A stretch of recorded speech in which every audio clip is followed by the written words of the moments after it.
think you have an advantage. You don't. And I remember the first time I gave a presentation in Brussels, and I thought, you know, I've been in Berlin speaking German for the previous how many years. I thought, finally I can speak English. And I went, in English, and everybody looked at me, didn't understand a word. So you do have to kind of learn English as a different language. And you speak English much better. You may be very modest about your English, but it's much better Brussels English than my English will ever be. So I think you have an advantage there. Thanks. I still wonder about Mr. Ripley without murdering, but maybe we continue tonight on that. Monica, do we have, yes, I just wanted to ask you, do we have 10 minutes? Yes. Just for questions from the audience. Go ahead. Yes. You've got a micro? Okay. Thank you very much again for all the information trying to give us, and I think everybody is gaining much experience in case we want to apply for jobs. As employers, I'd like to know what's the concept or what's the idea behind when I apply for something and I receive an answer of I'm overqualified. I applied for some jobs and I have an experience of more than 5 years of international organizations, 3 of them United Nations. In the field in Iraq I worked. I have a master's degree, I have 4 languages, and every time I apply for something, I get overqualified. What does it mean? Will I not ever be able to get a job when I'm overqualified? Thank you very much.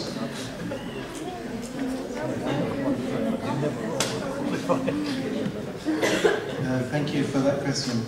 I think it just means that you've got more skills than are necessary for the job that you apply for. And when an employer is looking for somebody, they would love to get somebody with just the skills that are necessary and nothing else that will get in the way. And I think when you're putting in your CV, you need to make sure that your CV is different from the one that you put in last week for a different job.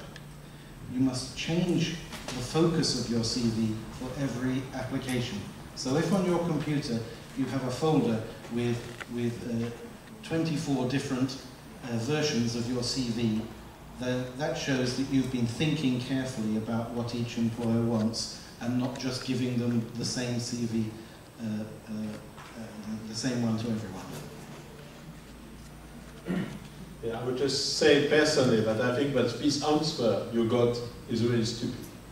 And I'm really ashamed that employers can make it. In my view, you're never overqualified. I think that sometimes it's people, I would say very average people, they are afraid of overqualified because they are not self-confident. I don't want an employee who knows more than I know. And I think this is one of the most stupid things. The better people you have around you, the best it is for you. But some people are not self-confident enough. And as an employer, and president of employers in the European Union, in the European Economic and Social Committee, I think this is really a stupid answer. And I would just add another point. Someone talked on experience. We had in Europe, in the European Union, a huge problem for young unemployment.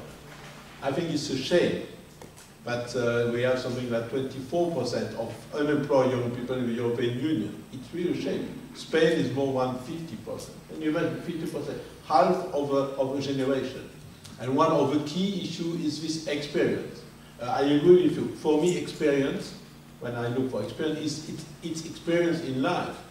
It's not the fact that the person has worked in the same job for 10 years and then I can just employ him because he has this experience. I think that we should once decide that to put experience, some professional experience as a criteria for recruitment should be banned, in your opinion. It's one of my ideas. Say that some weeks ago to Mr. Bowes when he came to us. I have to be quick. Right. Yes, right. I would agree that people are sometimes scared, but the counterpoint to that is to say also that I think people are keen to have employees who they can form a bit, and if you seem like you come in some ways sort of fully formed, then that's a bit tricky, I think, for some employers. I don't know if it's a matter of being scared, but it may mean that they don't think you're open enough as a person. The other thing it might mean is that although you have a high degree of skills, you may actually be lacking some basic skills. So when they say you're overqualified, they may also, they focus on the fact that you've perhaps started at a very high degree in your career, and you've lacked some of the sort of basic things. So I would say, I mean, Aidan very much the expert here, but I would suggest make sure that you have those basic skills on your CV, along with the good things that you've done. Make sure that you have some of the less impressive things as well, just so that people know that you've suffered to get where you are. And one last remark on your question. I do not know whether it's the case with you, but in my history I had the experience that someone who was indeed overqualified for the job I could offer to her was, after some years, she was very, very unsatisfied because she could not realize her skills because of the profile of the job. So in that case, it would really be protect her for being frustrated after a while. I mean, it's different when you urgently look for a job, and then it's really disappointing, your experience. But there might be an aspect of protection for the candidate too. Well, I think another reason is pure egoism, in the sense that recruitment process is, especially in the EU, quite time-consuming. A lot of the regulations, and you see the CV of somebody that you consider just too much qualifications for the specific job. After half a year, he will start going on. He will look for something else again, and I have to start again, launching the whole procedure. And unfortunately, as you said, then I cannot have enough lunchtime. So yeah, unfortunately, it's like this. Monica, one last question?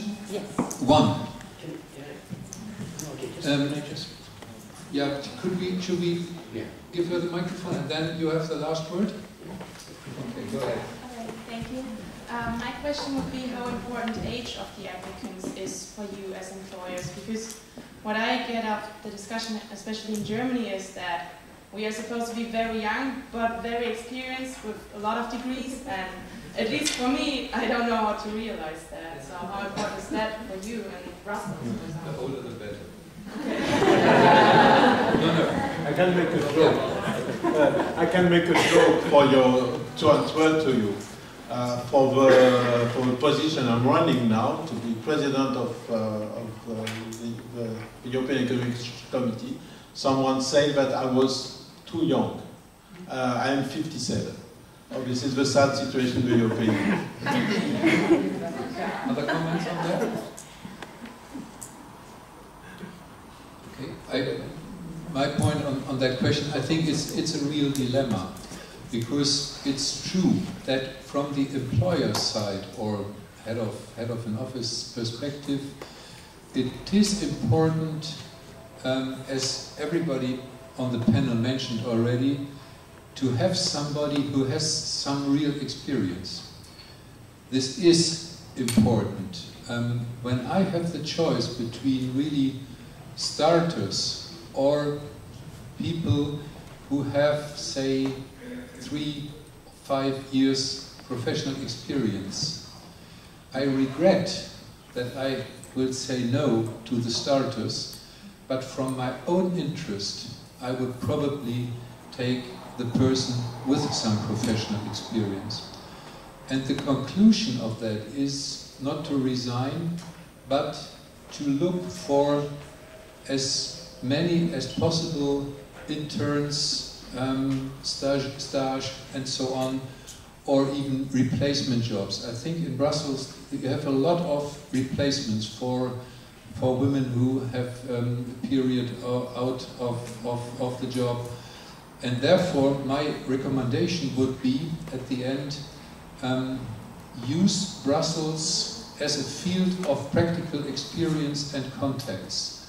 Do not stay where you are now in Bremen or elsewhere and think that you can apply for a post just by looking for offers and writing letters.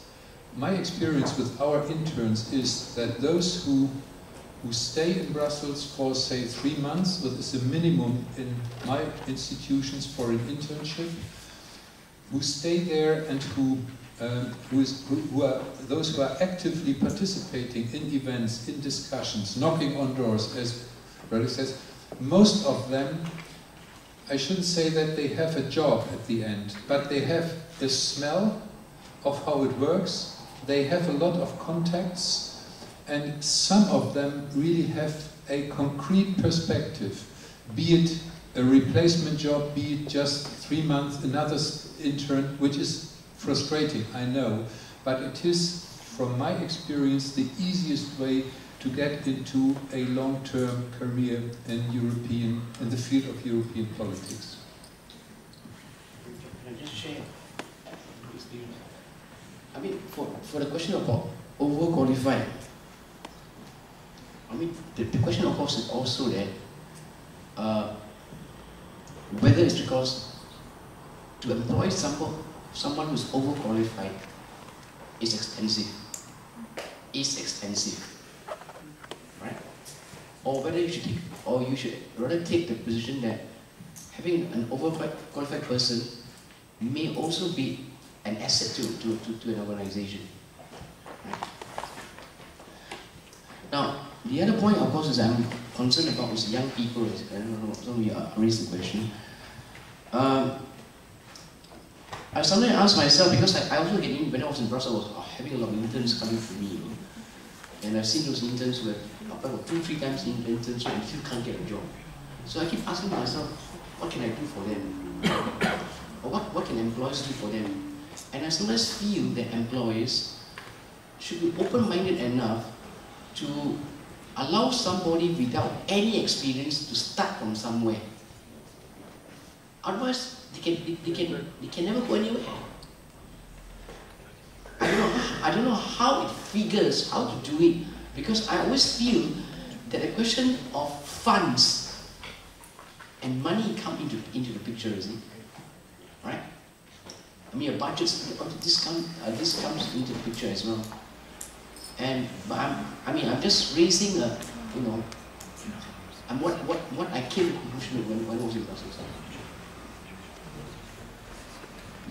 Thank you, Paul. Thank you for your contributions. Thank you for your patience.